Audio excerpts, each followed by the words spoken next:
comment tu acclames celui qui a la gloire d'éternité en éternité. Comment tu acclames pour celui qui a la gloire d'éternité en éternité. La gloire est à lui, l'honneur est à lui. D'éternité en éternité. Alléluia. Veuillez vous asseoir, que Dieu vous bénisse. Vous êtes bénis dans la maison du Seigneur. Et cette bénédiction, vous ne la laissez pas ici, vous allez avec dans vos maisons. Et cette bénédiction ne va pas rester à votre maison, elle va aller avec vous partout où vous partez. Ainsi vous êtes bénis au nom de Jésus-Christ. Nous lisons la parole de Dieu dans Daniel chapitre 9. Aujourd'hui, nous allons commencer au premier verset, mais nous irons un peu jusqu'au verset 11. Daniel chapitre 9, verset 1 à 11. Nous lisons ceci dans la Bible du Semeur. Darius, fils d'Exercès, la race des Mèdes, fut établi sur le trône du royaume des Chaldéens. La première année de son règne, moi, Daniel, je considérais dans les livres le nombre des années que l'Éternel avait indiqué au prophète Jérémie et pendant lesquelles Jérusalem devait rester en ruine, c'est-à-dire 70 ans. Alors je me tournai vers le Seigneur Dieu pour le prier et lui adresser mes supplications en jeûnant et en portant un habit de toile, de sac et en me couvrant de cendres. J'adressai ma requête à l'Éternel mon Dieu et je lui fis une confession en ces termes. Ah Seigneur, Dieu grand et redoutable, toi qui demeures fidèle à ton alliance et qui conserve ton amour envers ceux qui t'aiment et qui obéissent à tes commandements, nous avons péché, nous avons mal agi, nous nous sommes rendus coupables et nous nous sommes révoltés contre toi en nous détournant de tes commandements et de tes lois. Nous n'avons pas écouté tes serviteurs, les prophètes, qui ont parlé en ton nom à nos rois, à nos chefs, à nos ancêtres et à tout le peuple du pays. Toi, Seigneur, tu es juste. Et nous rougissons de honte. C'est bien le cas aujourd'hui des Judéens, des habitants de Jérusalem et de tout Israël, de ceux qui sont près et de ceux qui sont loin, dispersés dans tous les pays où tu nous as chassés à cause de leur infidélité à ton égard. Seigneur, la honte est sur nous, sur nos rois, sur nos chefs, et sur nos ancêtres, parce que nous avons péché contre toi. Mais toi, Seigneur notre Dieu, tu as de la compassion et tu pardonnes. Alors que nous nous sommes révoltés contre toi. Nous ne t'avons pas obéi, Éternel notre Dieu. Nous n'avons pas vécu selon les lois que tu nous as données par tes serviteurs, les prophètes. Tout le peuple d'Israël a transgressé ta loi et s'est détourné pour ne pas entendre ta voix. Alors la malédiction et toutes les imprécations inscrites dans la loi de Moïse, ton serviteur, se sont déversées sur nous parce que nous avons péché contre toi. Nous sautons les autres versets. Nous allons au verset 20. Je continuais à prier, à parler dans la prière, en confessant mes péchés et les péchés de mon peuple Israël, en suppliant l'Éternel mon Dieu en faveur de sa sainte montagne. J'étais encore en train de prononcer ma prière quand Gabriel, ce personnage que j'avais vu dans une vision précédente, s'approcha de moi d'un vol rapide au moment de l'offrande du soir. Il s'entretint avec moi et me donna des explications en me disant: Daniel, je suis venu maintenant pour t'éclairer. Dès que tu as commencé ta supplice, un message a été émis et je suis venu pour te le communiquer, car tu es bien-aimé de Dieu. Sois donc attentif à ce message et comprends cette vision. Amen. Amen. Est-ce qu'un amen de quelqu'un peut être présent dans la salle? Amen. Ah oui, donc il y a un amen présent. Que Dieu te bénisse parce que tu es présent dans la salle. Voici une situation bien aimée dans le Seigneur où un homme décide de ne pas se plaindre par rapport à ce qui se passe, mais de trouver dans la parole les directives pour que ce qui doit arriver arrive. Il est allé lire dans les Écritures et il découvre que Dieu avait déjà prédit la fin de cette situation. C'est dans la parole qu'il découvre que cette souffrance avait des limites. Et il va se mettre à prier par rapport à la révélation de la parole de Dieu. Mais il prend l'attitude normale de la prière, celle de se mettre à la place de tout le monde.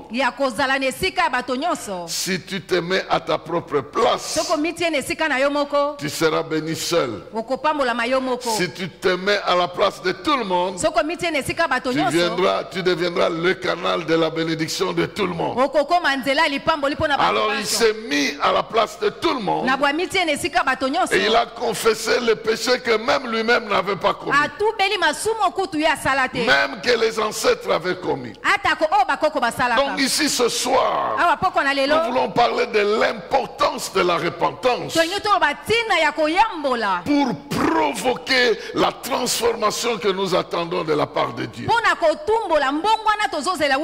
Bien-aimés dans le Seigneur, Dieu connaît notre nature de péché. Dieu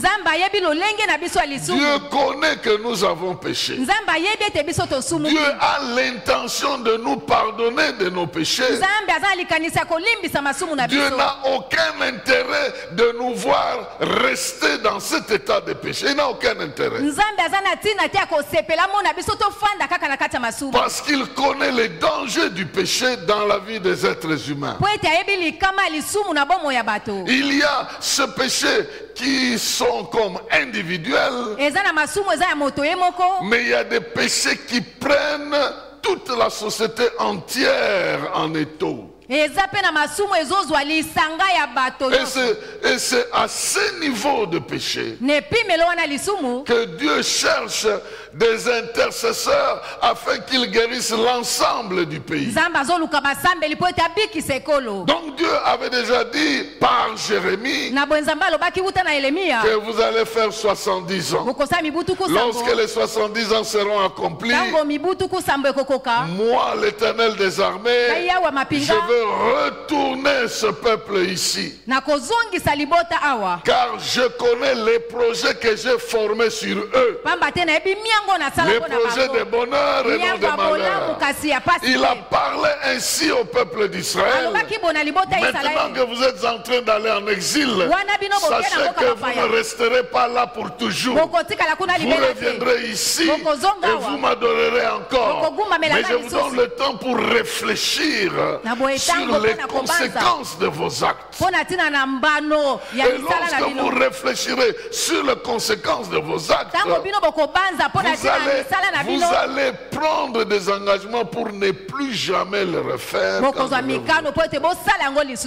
Donc Dieu attend de nous que nous puissions prendre conscience que nous sommes dans le mal et que nous puissions décider de ne plus retourner dans ce mal-là pendant que lui est disposé à effacer cela dans notre vie. Donc la première étape, c'est d'être conscient de son mal et du mal que le mal fait dans notre vie. Reconnaître que nous avons fait du mal devant Dieu et reconnaître que ce mal-là nous a causé du tort. Ici, Daniel est en train de reconnaître ça sous une forme. Il dit, nous avons péché contre toi. Maintenant, tu permets que nous entrions dans la honte. La honte est le premier habit que prend le pécheur. La honte est le premier habit que le pécheur reçoit après avoir péché. C'est comme ça que même dans le jardin d'Éden, quand l'homme et la femme se sont rendus compte qu'ils ont péché, ils ont eu honte. Ils ont eu honte alors qu'ils étaient toujours comme ça. Quand Dieu venait, ils ont eu honte et ils ont fui. La honte, pourquoi? La honte, parce que le péché apporte une situation dégradante dans notre vie. Donc si on t'attrape dans le mal, n'importe qui, même quelqu'un qui ne peut pas parler devant toi, peut pendant ce temps-là te dire n'importe quoi. Parce que tu es abaissé. Tu atteins un niveau où n'importe qui peut dire n'importe quoi. Vous voyez la femme qui a été attrapée en flagrance d'adultère. C'est la honte. Elle a été exposée à la honte. Et à cet état-là, n'importe qui pouvait lui administrer une pierre. Donc c'est un peu ça le résultat, le premier résultat du péché. Quelqu'un qui tombe dans le péché, la première chose, il croit que tout le monde sait ce qu'il a fait. Il commence à avoir peur de tout le monde. Il a un peu honte parce que ce qu'il a fait, il croit que tout le monde a vu ça. Ici, Daniel est en train de dire que la honte a attrapé nos chefs. La honte a attrapé nos vies. C'est-à-dire qu'en exil là, n'importe qui pouvait gifler le roi. N'importe qui pouvait dire n'importe quoi sur le roi. Et Dieu qui t'a créé à son image, qui sait que même les anges doivent te respecter. Parce qu'aucun ange n'a accepté qu'un homme l'adore. Malgré la gloire, qui est la différence de la honte, malgré la gloire qu'un ange a, il ne peut pas accepter que même quand tu es dans une position de honte, tu puisses l'adorer. Parce que tu as été créé avec une dimension de gloire. Moi, je crois à la dignité des Congolais. Je crois à cette dignité-là et je crois parce que, comme je vous ai dit, j'ai déjà vu cette dignité-là. Vous ne savez pas quel respect vous allez inspirer au monde dans l'avenir. Donc on dit ça, c'est un Congolais, quelqu'un vous respecte. Immédiatement, ça ne viendra pas des hommes, ça viendra de Dieu. C'est Dieu qui va nous réhabiliter à ce niveau-là. À ce niveau-là. Mais pour qu'il nous réhabilite à ce niveau, nous avons besoin de prendre conscience des choses qui nous ont amenés à ce niveau-là. Et si nous prenons conscience de ça, et que nous regrettions cela, Dieu va changer notre condition. Alors, je ne vais pas citer tous les péchés. Ici, Daniel est en train de répéter une formule. Que nous avons péché contre ton alliance. Nous avons fait des choses que tu n'acceptais pas. Voilà pourquoi la malédiction qui est dans ta parole tombe. Mais je vais lire un péché que nous allons confesser au nom de tout le monde dans le pays. Qui va être comme le résumé de tout ce que nous pouvons dire. Tout ça, je le résume ici. Dans Ézéchiel chapitre 16. Ézéchiel chapitre 16. C'est-à-dire que pour Dieu, nous sommes allés au-delà de Sodome et de Gomorre. Mais il nous rappelle un peu ce que nous allons lire de Sodome ici. Nous sommes arrivés aussi à ce niveau-là. Nous sommes arrivés là. Mais c'était quoi? Ézéchiel 16.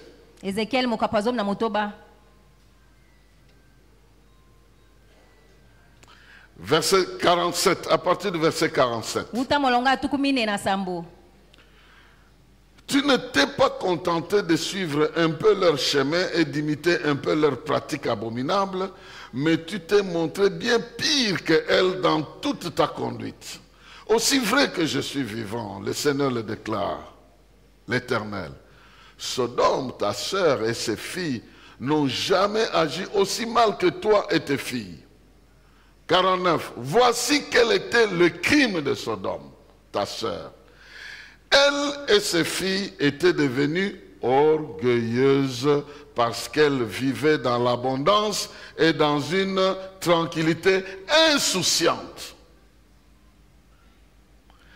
Elles n'ont offert aucun soutien aux pauvres et aux nécessités.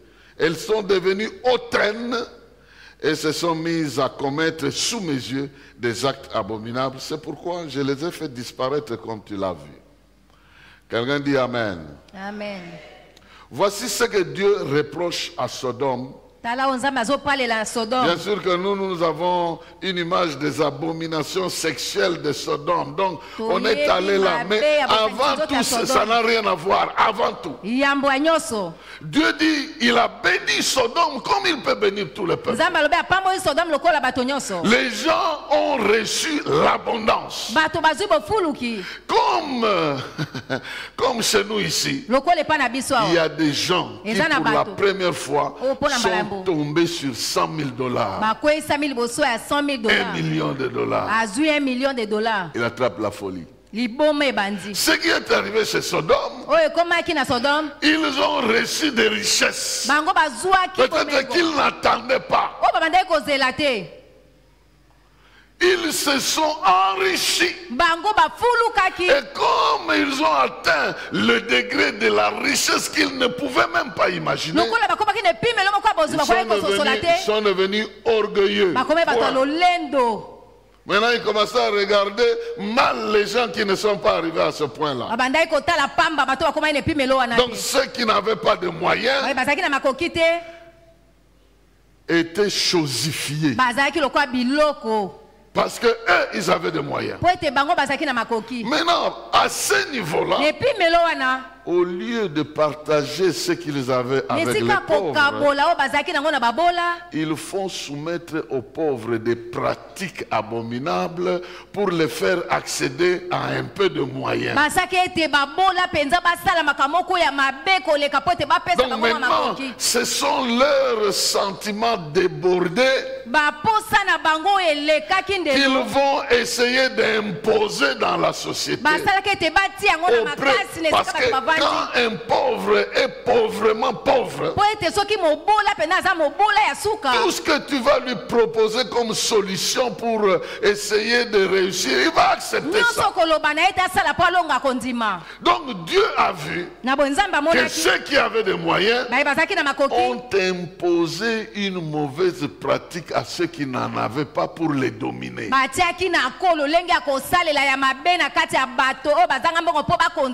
Donc tu vas voir une orpheline qui attrape la grossesse parce qu'il est allé demander un peu de moyens à un papa pour lui permettre de terminer les études. Je ne sais pas si vous comprenez ça. Comment vous me regardez comme ça? Maintenant, je prends des histoires pratiques, je quitte Sodome, j'arrive ici. Donc il y a des gens, il a des moyens. Au lieu d'aider simplement une personne, il va le soumettre à ses caprices, même les plus mauvais. Quand Dieu voit ça, il a envie de t'effacer sur la terre. Ah oui. Dieu n'apprécie pas ça. Parce qu'il t'a béni, il pouvait aussi donner à quelqu'un d'autre et faire que toi, tu sois la personne qui demande. Mais du fait qu'il t'ait béni et que tu as maintenant des moyens, au lieu d'aider le pauvre, tu le domines avec tes mauvais sentiments. Tu dois d'abord faire ça pour moi avant que je fasse ça, avec la bénédiction que Dieu t'a donnée. Donc maintenant, si vous retournez ça, cette réalité sur notre pays, depuis le haut niveau jusqu'au bas, nous sommes tous coupables quelque part. Donc, il ne suffit pas de regarder quelqu'un. Il faut regarder à toi-même combien de fois tu as coupé le téléphone à un cri de détresse et tu as coupé. Tu es même entré dans le mode avion. Donc chacun à son niveau est arrivé à cette histoire-là. Peut-être toi, tu n'as pas poussé les gens à l'abomination. Mais tu as empêché que Dieu te bénisse davantage. Parce que tu as refusé de donner, de partager le peu que tu avais avec quelqu'un d'autre. Parce que quand tu partages, tu crées un vide que Dieu va combler. Oui, tu es comme le flacon d'huile que la veuve devait renverser. Dès que la quantité qui était là sort, Dieu est obligé de mettre une autre quantité. Toujours. Donc déjà depuis notre relation avec Dieu lui-même, nos alliances, nos engagements, nous sommes des chrétiens. Lorsqu'on travaille, on a une partie de nos avoirs que nous offrons à Dieu selon les principes que nous sommes donnés avec lui. Donc en regardant même à ce niveau-là, des choses même que nous avons solennellement promis à lui, on ne donne pas. Et non seulement, je ne parle pas de vous ici, non seulement on ne donne pas, mais on critique ceux qui donnent et on menace même ceux qui donnent.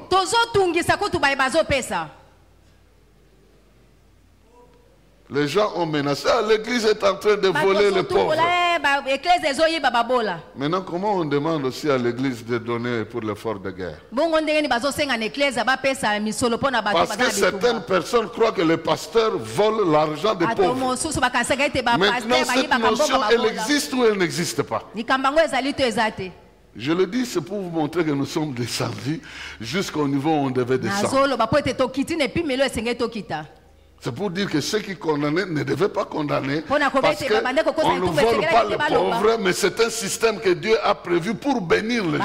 Et les églises qui vont contribuer vont provoquer la bénédiction de Dieu dans leur propre affaires. C'est un système de bénédiction. Nous avons combattu ça et nous sommes entrés un peu plus bas. Comment vous me regardez comme ça? Je suis en train de vous dire la vérité. Nous sommes allés bas. Et c'est une honte qui couvre toute la population. Alors on ne va pas rester honteux. On doit bousculer cette honte-là. Elle ne doit pas rester sur nous. Elle n'est pas notre mode de vie. Nous devons nous lever pour dire il n'est pas question. Comme disait David, c'est envers Dieu que j'ai péché. Et c'est vers lui que je vais partir. Et c'est à lui que je vais demander pardon. Donc nous devons tourner vers Dieu pour regretter chacun à son niveau. Le niveau où nous sommes arrivés, où Dieu nous regarde avec le peu qu'il nous a donné. On n'a pas été gentil envers celle ou celui qui était en train de souffrir à côté. Bien au contraire, on a même fait du mal. Il y en a une qui est venue confesser. que j'étais à côté d'une maman veuve. Elle vendait ses articles. Alors, pour l'éliminer, j'ai acheté tout ce qui se vendait autour. Là. Donc elle ne sait plus vendre parce que là où elle allait acheter, j'ai tout acheté. Donc comme elle revendait, elle est partie, elle a acheté tout le stock, tout le stock. Donc quand la maman va acheter pour vendre, il n'y a plus rien. Donc elle a détruit son marché parce qu'elle avait beaucoup de moyens. Mais elle va gagner quoi? La colère de Dieu qui est en train de voir ces gens. Quand elle m'a parlé, je lui ai dit, pour que Dieu te pardonne, cherche le capital de cette maman, elle va lui donner. C'est combien? C'était $100. Prends 100 ou 200, va lui donner. Et je prierai pour toi et tes affaires iront de loin de... Et c'est ce qui s'est fait. Je vous raconte une histoire qui s'est passée il y a plus de 5 ans. Donc il ne faut pas chercher. C'est des choses. Mais je vous donne cet exemple-là pour montrer qu'il y a des gens, parce qu'ils ont des moyens, ils bloquent les autres à gauche et à droite de mauvaise manière. Ne permets pas que la bénédiction de Dieu te rende orgueilleux ou orgueilleuse. Ne permets pas que la bénédiction de l'Éternel te rende égoïste. Ne permets pas que la bénédiction de l'Éternel te fasse croire que tu es de loin supérieur à ceux qui ne sont pas arrivés à ce niveau. Ça, c'est le premier péché que Dieu déteste. Deuxièmement, n'utilise jamais ton pouvoir pour maltraiter les autres. Jamais.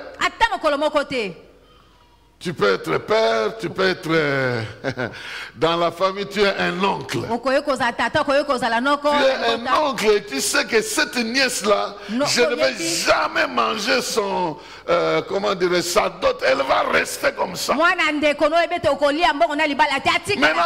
parce que tu as un pouvoir de décision, tu vas compliquer la vie à cet enfant-là parce que c'est toi l'oncle, c'est parce que c'est toi qui décides.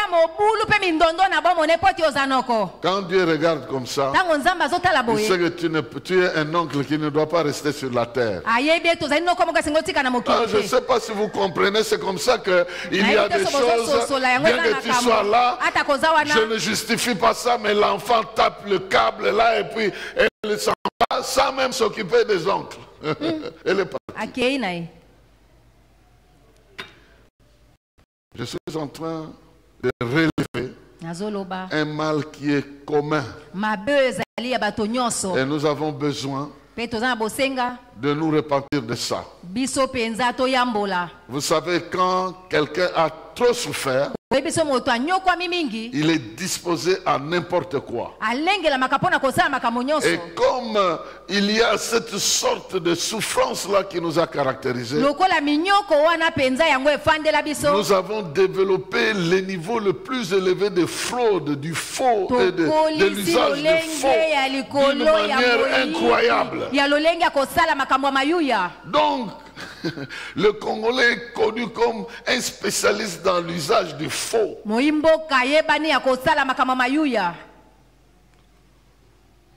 Une fois, dans le temps à Johannesburg, il y avait un immeuble là. Il y avait des spécialistes de signature de commissaires de zone ou de bourgmestres. Tu veux faire un document, tu ne sais pas venir à Kinshasa. On va te dire, tu étais dans quelle commune? Lemba. Va au 15. Au 15 là, il y a un spécial. Quand il signe, il n'y a pas de différence avec le bourgmestre de Lemba. Exact. Un jour, Mandela parlait de nous au téléphone. À la télé. Un Congolais est allé. Il a donné des zaïrs pour faire réparer son véhicule. Il a donné ça dans le workshop là, comment on appelle les garages. Voilà. Il a donné, il est parti. Maintenant le gars il part avec l'argent, des grands billets là, heureux à la banque. Il dit je verse à mon compte. Le gars là lui dit ça. C'est quand il y avait des billets de 1 million là de tout ça. 1 million.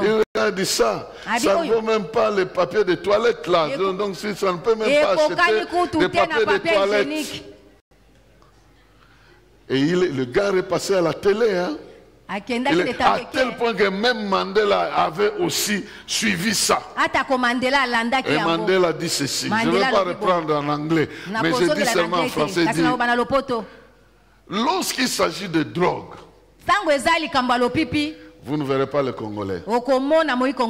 Lorsqu'il s'agit de vol à main armée, vous ne verrez pas les Congolais. Mais ils sont tellement intelligents que dans le faux et l'usage de faux, je me demande s'il y a un peuple sur la planète qui peut les égaler. Il dit, but in the false and the use of it, I don't believe there is a people in this planet who can be like that. Imaginez-vous, on a tellement souffert qu'on n'a pas envie d'échouer et on utilise notre intelligence. Mais c'est comme ça qu'on dépasse la loi par des faussetés et par des choses. C'est ce qui fait que nous sommes devenus insensibles à la loi. Insensibles. Vous voyez le feu rouge là. Tu regardes à gauche et à droite, il n'y a personne. Tu passes. Mais quand on te pose, mais il n'y a personne. Je ne veux pas rester là. Mais ce rouge, je vois que c'est rouge, mais là, il n'y a personne. Là-bas, il n'y a personne. Je passe. Donc on est devenu sensible à ce qui nous bloque. Nous sommes devenus pressés parce qu'on a peur qu'on va échouer. On a peur qu'on va disparaître. Je ne justifie pas ça. Mais je dis que nous devons utiliser notre foi pour commencer à écarter toutes ces choses et croire que Dieu peut nous sortir de n'importe quoi, de n'importe où. Donc aujourd'hui, nous avons besoin de confesser le mal depuis les temps anciens où c'est entré même dans nos habitudes. Cette crise-là nous a fait développer le mensonge jusqu'à un état justifiable où nous ne sommes plus, où nous, comment je dirais, nous ne sentons pas la culpabilité pour avoir menti. Non? C'est devenu normal.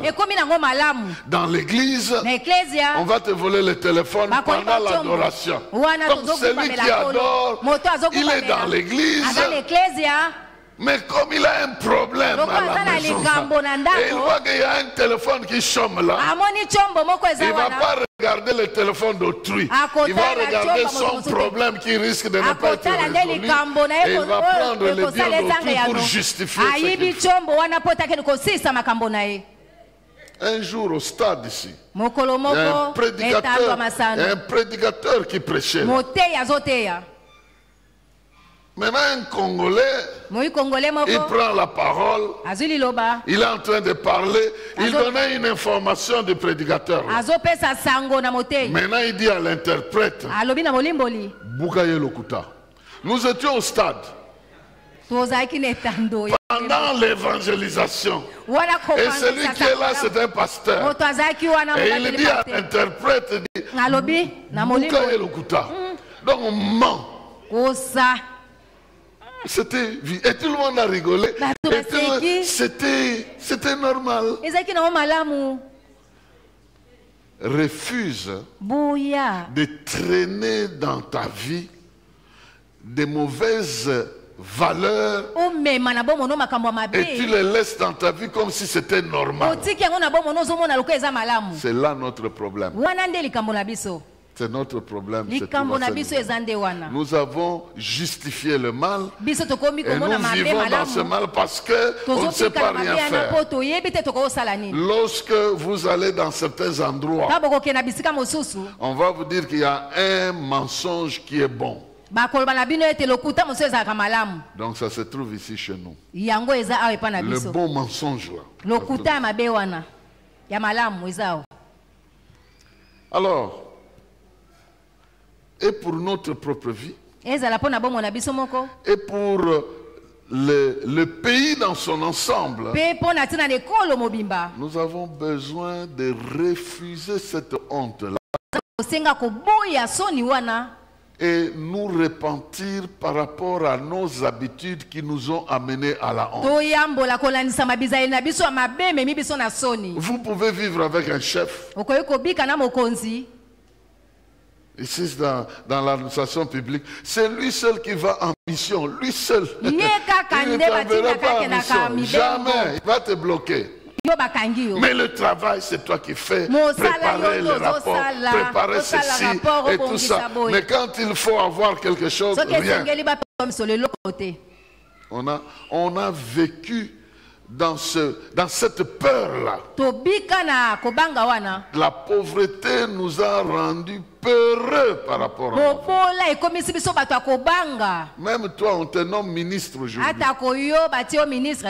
La pauvreté va te dire, tu ne sais pas combien de temps tu vas rester ici. Dans quelques mois, on peut te changer. Alors profite du temps que tu as ici. Parce qu'on ne sait jamais. Ça, je vous dis, tout le monde attrape ça, vous entrez là. Et la réflexion sera quoi? La gouvernance, la bonne gestion, tu ne vas pas appliquer ça.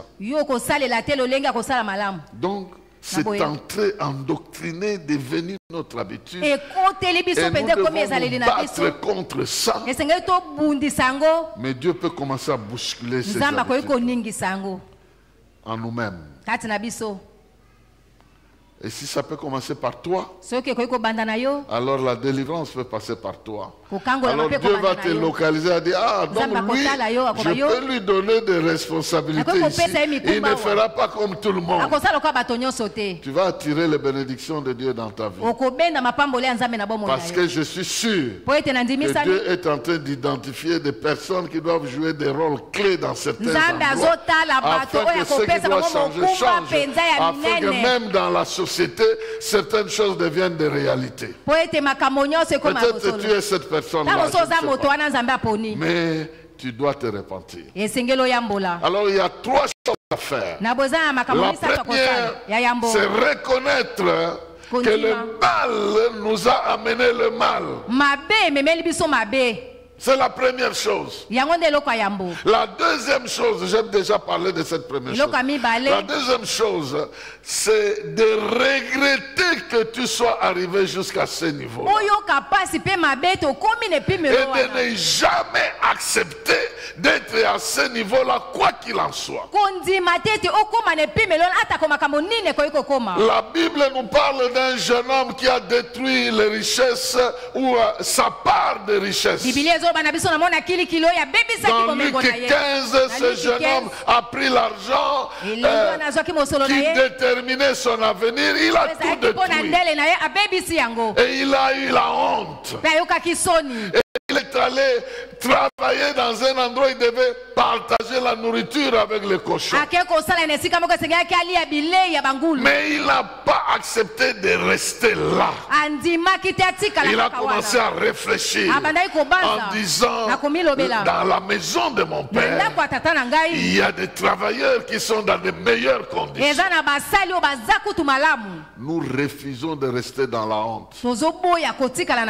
Et moi, je la détruis déjà dans ta vie au nom de Jésus. Tu n'as pas besoin de vivre dans la honte. Tu n'as pas besoin de vivre dans la peur du lendemain. Tu n'as pas besoin de respecter les ordres de la pauvreté qui te fait croire que ta vie ne changera pas. C'est faux.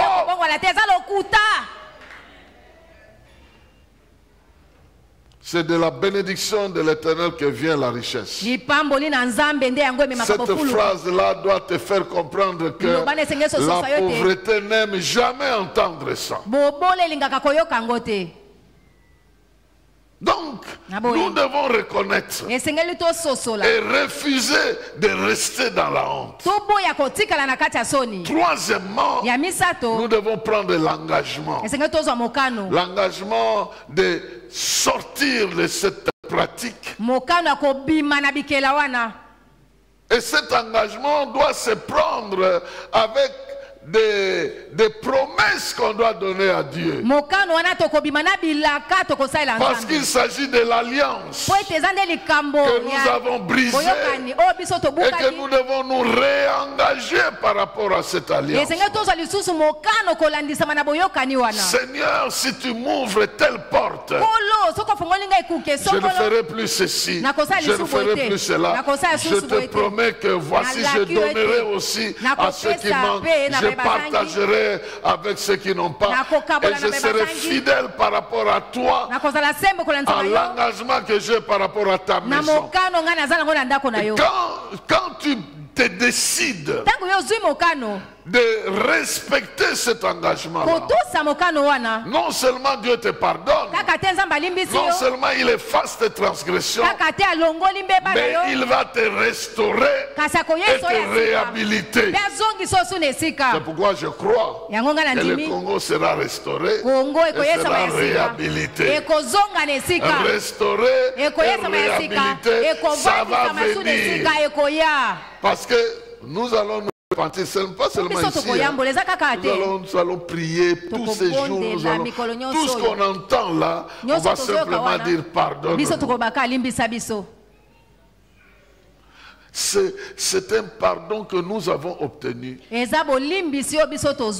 sous la souffrance de sacrifice de Dieu lui-même, de son Fils. Alors que Jésus était à la croix, il a prononcé cette parole. Pardonne-leur, car ils ne savent pas ce qu'ils font. La plupart des gens que nous condamnons, ils sont dans cette catégorie-là. Ils ne savent pas ce qu'ils font. Ils pensent qu'ils font quelque chose de leur vie, mais ils ne savent pas. Même toi-même, tu es arrivé à poser certains actes. Cette phrase-là, elle est prononcée par le sang de Jésus sur ta vie. Pardonne-leur car ils ne savent pas ce qu'ils font. Et parce que nous avons commis cela, et que nous nous décidons de réparer, la Bible dit dans 1 Jean chapitre 2, dit, si nous confessons nos péchés, le sang de Jésus est capable de nous pardonner, de nous purifier. Non seulement on doit demander pardon, on doit s'engager à réparer, mais on doit croire que nous avons été pardonnés un point, un trait. À ce niveau-là, ça ne se négocie pas. Si Dieu t'a pardonné, il t'a pardonné. Même si les gens ne croient pas qu'il t'a pardonné. S'il t'a pardonné, il t'a pardonné. Et tu dois croire qu'il t'a pardonné. Et pour que tu saches qu'il t'a pardonné, il n'y a rien à faire sinon de croire. Il n'y a pas, tu n'auras aucune preuve matériel que Dieu t'a pardonné. Si tu demandes pardon, crois qu'il t'a pardonné. C'est cette foi-là qui t'aidera à aller de l'avant. Mais si tu demandes un signe, oh, je vais sentir, il n'y aura rien, alors rien. Si tu es dans cette, tu sentiras que c'est la culpabilité qui te vient. Crois qu'il t'a pardonné. Quelqu'un disait ceci.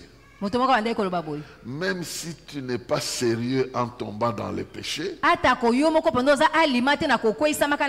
mais sois sérieux en acceptant le pardon. Parce que celui qui t'accorde le pardon a sérieusement pris tes péchés.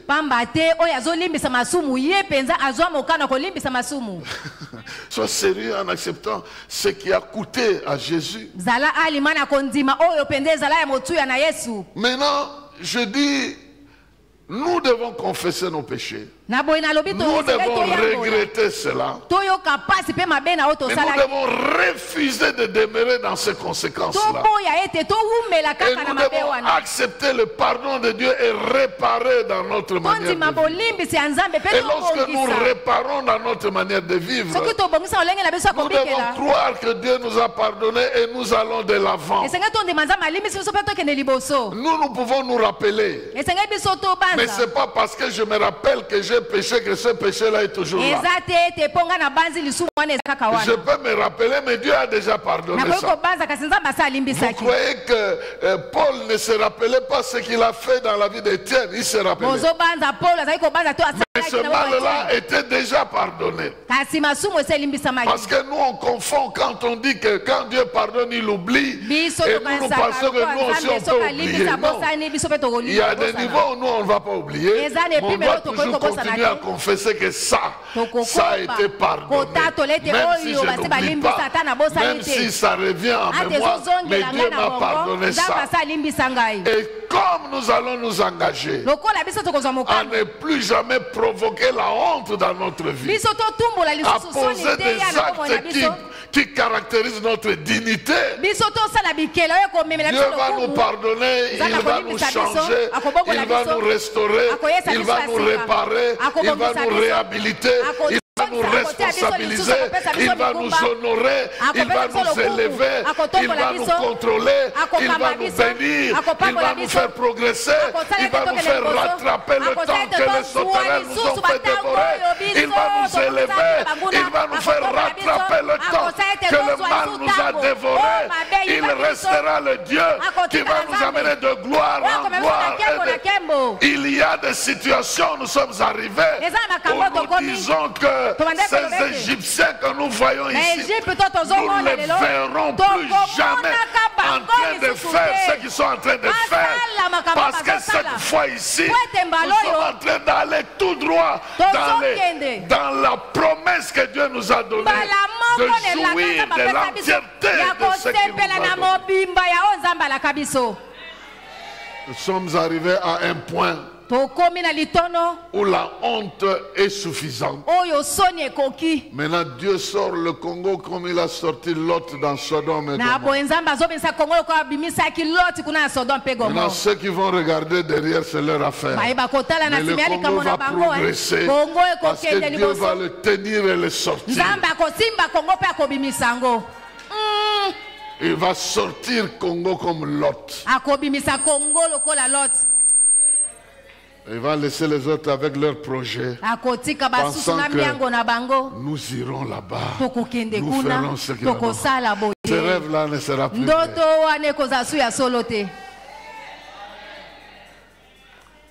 Bon, je ne sais pas si ma prière sera exaucée un jour. J'ai toujours prié pour que, ne fût-ce que pendant 3 mois ou une année, on puisse annexer des voisins qui nous contrôlent. On les annexe un peu, ne fût-ce que pendant 3 ans. Ça fait partie d'un quartier de la République démocratique. Et puis après, on laisse passer ça. Moi, j'ai toujours fait cette prière-là. Si Dieu m'exauce, on verra tout un Rwanda comme un petit quartier là. On dit au monde entier, laissez-nous d'abord. On va leur retourner, mais laissez-nous ne faire qu'une année. Je vous dis que c'est possible. Même si nous ne demandons pas ça, parce qu'il n'y a aucun intérêt, mais Dieu est capable de nous laisser chez nous tranquilles. De nous laisser tranquilles. Ne faites pas ma prière là, ça c'est la mienne. J'ai toujours prié qu'un jour le drapeau congolais va flotter au Rwanda là-bas. Ne fût-ce que pendant un jour. Ce que je vous dis là, ça va arriver. Peut-être ce n'est pas à votre époque, mais ça arrivera un jour. C'est nous qui blaguons aujourd'hui. Il y aura des gens qui viendront, qui ne feront pas ce que nous sommes en train de faire ici.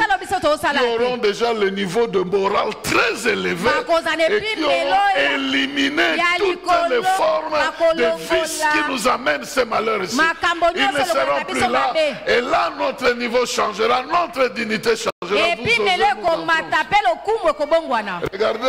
Regardez un petit Israël comme ça. Vous le menacez, ils sont chez vous. À la première menace, ils entrent.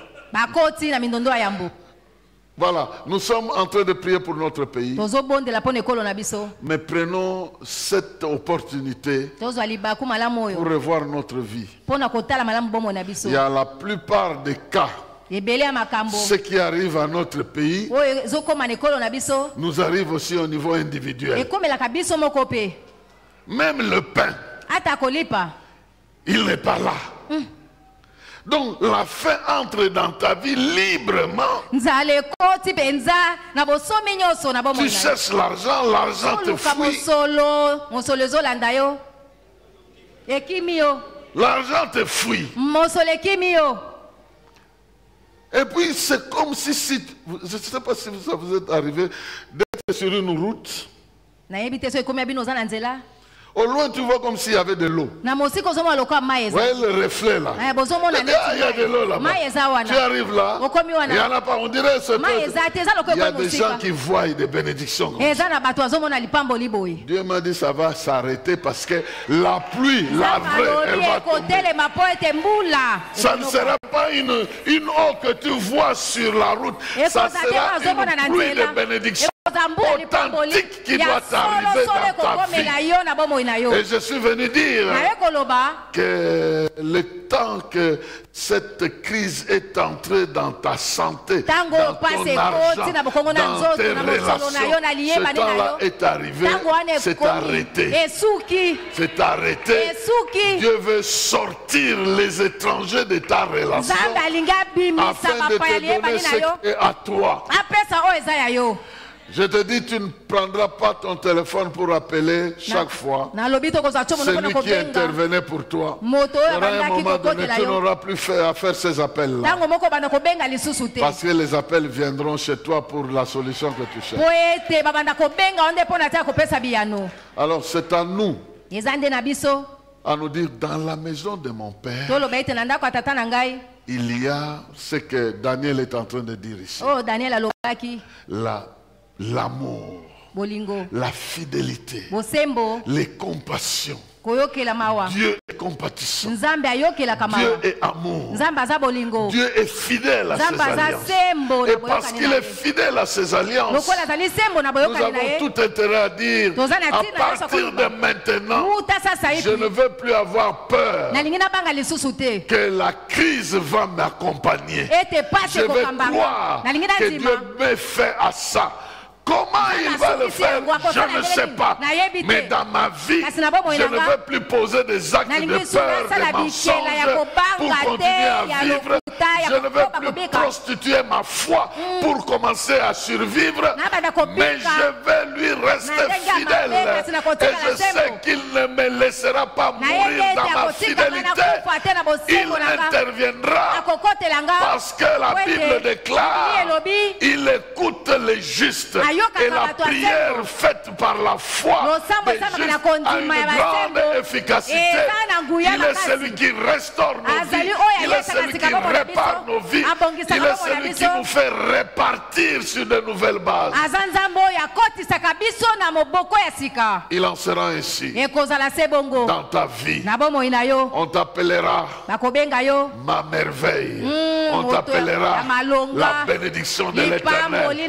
On t'appellera la personne que Dieu a aimée. On t'appellera le bâtisseur des villes. On t'appellera le réparateur des brèches. On t'appellera le voyant de l'Éternel. On t'appellera le solutionneur de la vie des autres. On t'appellera le représentant personnel et fidèle d'Emmanuel. On t'appellera des noms que Dieu aura transmis dans ta vie. Je le déclare dans ta vie et je le proclame maintenant parce que tu tu es en train de prier, parce que tu cherches Dieu, je déclare que ce Dieu-là, il se fera voir dans ta vie.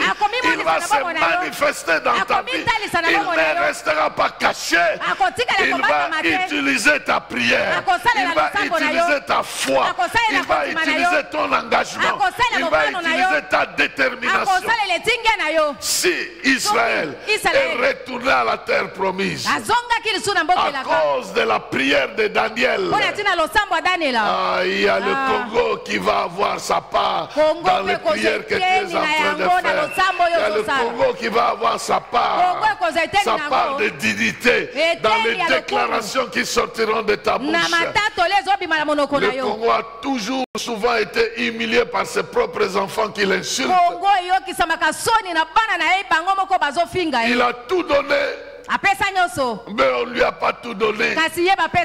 Mais maintenant Dieu décide que par ta prière, il peut parler directement à la terre. À la terre, pour produire à la terre.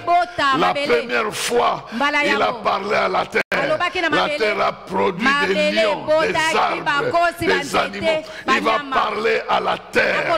Il va parler au Congo. Et le Congo va produire de véritables personnes capables d'en prendre soin, capables de cultiver.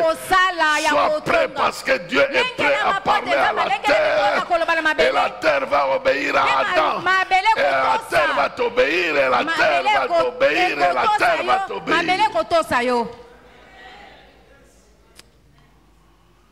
Il est temps que Dieu parle à ta terre. Et la terre va répondre positivement à ta vie. Et la terre va avaler les étrangers. Et la terre va refuser aux étrangers de menacer le peuple autochtone. La terre est capable de faire ça. Et moi, Dieu m'a dit qu'il va parler à la terre. Et la terre va écouter tes prières. Au nom de Jésus-Christ. Amen. Amen.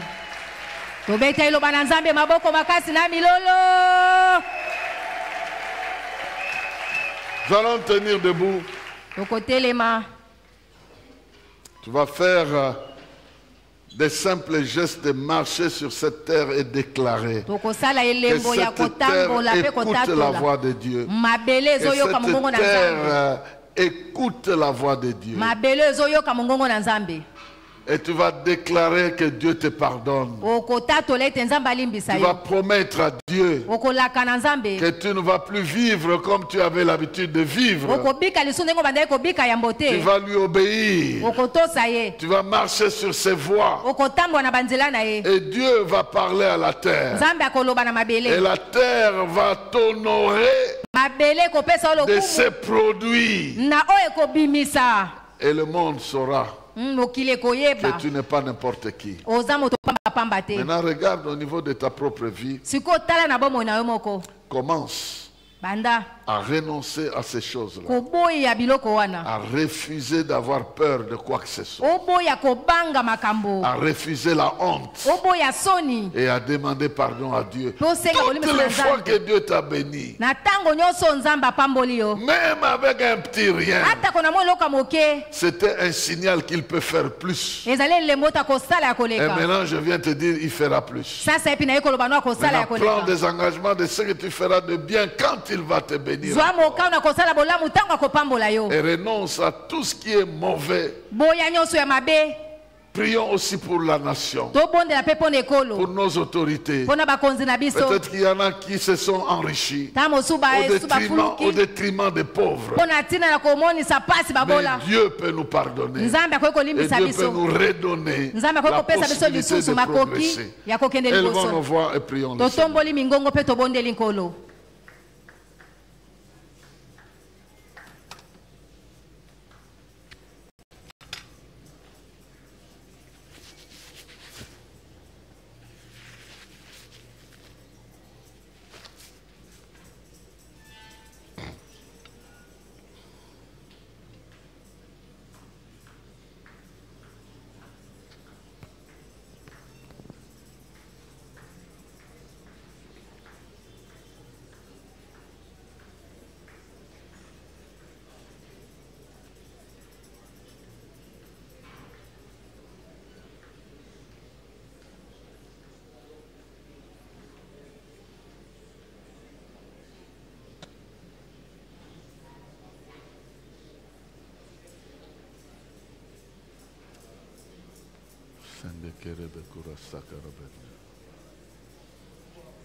C'est toi qui pardonnes. C'est toi qui enlève le mal. C'est toi qui efface nos transgressions. C'est toi qui enlève le péché du monde. Nous ne voulons pas que ce péché continue à parler au milieu de nous.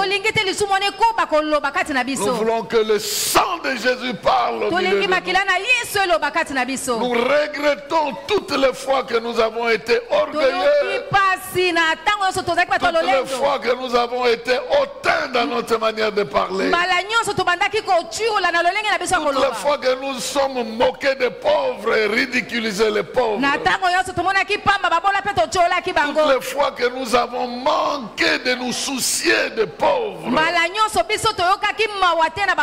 Toutes les fois que nous avons regardé les pauvres sans être sensibles à leur sort. Oh, il y a aussi de ceux qui sont restés impayés parce que nous avons consommé leur argent. Il y a des familles qui n'ont plus envoyé les enfants à l'école parce que nous, les responsables, nous avons consommé leur argent. Oh Seigneur, tu vois le mal que nous avons commis et tu nous envoies dans la honte. Ceux qui se sont amassés des trésors, ils ne sont dans aucune dignité à présent. Ils sont dans les humiliations. Maintenant, regarde-nous, Seigneur. Nous n'avons pas besoin de rester là. Nous n'avons pas besoin de continuer dans cette allure-là. Nous avons besoin de sortir de cet endroit. Et celui qui peut nous sortir, c'est toi. Celui qui ne confond pas le péché avec le pécheur. Tu enlèves le péché et tu justifies le pécheur. Celui qui se répand, Seigneur. Voilà pourquoi nous te demandons de nous pardonner. De pardonner notre mal. De pardonner notre égoïsme. De pardonner notre idolâtrie. De pardonner notre arrogance. De pardonner notre cupidité. Nous avons accumulé. Et nous ne savons même plus qu'est-ce que nous pouvons en faire. Mais nous continuons à accumuler des richesses que nous n'amènerons nulle part, que nous allons même laisser ici. Seigneur, toi qui nous exauces, toi qui nous écoutes, nous sommes en train de nous adresser à toi. C'est toi notre Dieu. Si tu ne nous pardonnes pas, il n'y a personne qui nous pardonnera. Si tu ne nous acceptes pas, il n'y a personne qui nous acceptera. Et pourtant, c'est toi qui es fidèle. Et pourtant, c'est toi qui es miséricordieux. Et pourtant, c'est toi qui es compatissant. Seigneur, pardonne-nous à cause de ceux qui sont morts. Qui sont morts parce qu'ils n'avaient pas assez de moyens. Lesquels moyens nous n'avons pas mis à leur disposition. Seigneur, pardonne-nous pour le sang qui a coulé à cause du mauvais traitement de notre voisin, à cause de notre ignorance, à cause de notre insensibilité. Tu nous pardonnes, Seigneur. Nous ne voulons pas que le sang qui a coulé parle derrière notre dos. Nous en appelons au sang de Jésus. C'est ce sang-là qui parle mieux. Regarde le Congo, Seigneur. Il y a le sang qui a coulé de la part des Congolais eux-mêmes aussi. Il y a le sang qui a coulé à cause de l'égoïsme, à cause de l'orgueil, à cause du mépris, à cause du vol, à cause de l'idolâtrie, à cause de la colère, à cause de la haine, à cause de la jalousie. Il y a aussi du sang qui a coulé à cause de l'ennemi extérieur qui nous jalouse jalouse et qui veut prendre ce qui est en nous. Seigneur, notre Dieu, nous te prions de faire arrêter l'écoulement de ce sang-là. Et nous voulons que le sang de Jésus parle à notre place. Le sang de Jésus qui pardonne. Le sang de Jésus qui libère. Le sang de Jésus qui restaure. Le sang de Jésus qui dit, moi non plus je ne te condamne pas, mais va et ne pêche plus. Le sang de Jésus qui dit, pardonne-leur, car ils ne savent pas ce qu'ils font. Le sang de Jésus qui pousse que Jésus lave les pieds des disciples, y compris les pieds de Judas Iscariote, alors que le diable était présent en Judas Iscariote. Jésus a lavé ses pieds. Seigneur, permet que notre capacité d'aimer puisse supporter ceux qui nous haïssent, et que nous ne tombions pas malades en face de ceux qui nous haïssent, que nous ayons la force de résister contre la haine, et que nous résistions au mal par le bien, et que nous puissions vaincre le mal par le bien. Merci Seigneur d'exaucer notre prière. Nous sommes devant ton trône, le trône de grâce. C'est toi qui as pitié de nous. C'est toi qui interviens en notre faveur. C'est toi qui parles à la terre. C'est toi qui parles à la RDC. C'est toi qui parles à notre terre. N'accepte pas que l'étranger puisse dominer le fils de la terre. N'accepte pas que l'étranger puisse faire couler le sang de l'autochtone. N'accepte pas que l'autochtone puisse continuer à faire couler le sang de son propre frère. N'accepte pas que Caïn puisse faire couler le sang de Abel. Seigneur, parle à notre terre. Oh Seigneur, parle à notre terre. Seigneur, libère tes anges à notre faveur. Nous renvoyons tous les troubles qu'on est en train de proposer dans notre pays. Nous bloquons tout mauvais plan contre Kinshasa dans le nom de Jésus. Nous bloquons tout mauvais projet contre le Congo. Oui, tu fais aussi ce que nous te demandons. Oui, le Congo ne vivra pas seulement ce que les autres veulent, mais aussi ce que nous voulons. Nous voulons sa liberté, nous voulons sa paix, nous voulons sa prospérité, nous voulons sa dignité, nous voulons son élégance. Et nous saisissons cela dans le nom de Jésus. Et nous proclamons cela dans le nom de Jésus. Le contraire sera renversé. Le contraire sera écarté. Le contraire sera banni. Le contraire sera détruit. Dans le nom de Jésus-Christ. Au nom de Jésus. Au nom de Jésus. Au nom de Jésus. Au nom de Jésus. Au nom de Jésus. Au nom de Jésus. Tu exauces nos prières. Tu exauces nos prières. Tu exauces nos prières.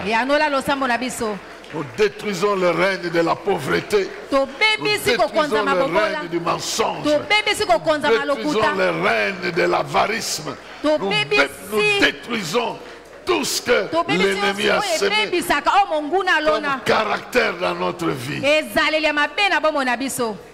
Au nom de Jésus. Au nom de Jésus. Au nom de Jésus. Je déclare que tu es béni au nom de Jésus. Je déclare que tu affectes ta terre au nom de Jésus. Je déclare que tes vœux seront exaucés et vécus par toi-même au nom de Jésus. Amen. Amen.